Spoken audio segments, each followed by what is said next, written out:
أعوذ بالله من الشيطان الرجيم بسم الله الرحمن الرحيم والصلاة والسلام على أشرف المرسلين سيدنا ومولانا ونبينا وحبيبنا وشفيعنا محمد رسول الله صلى الله عليه وسلم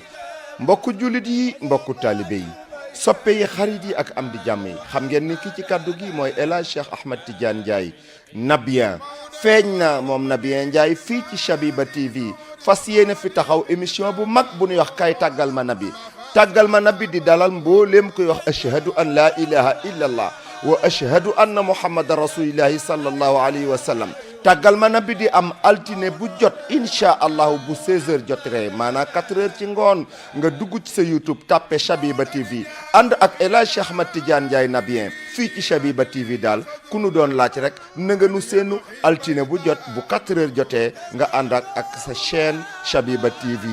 ñu fas yéene di béggee Seydina Muhammad alayhi salaatu wa salaam.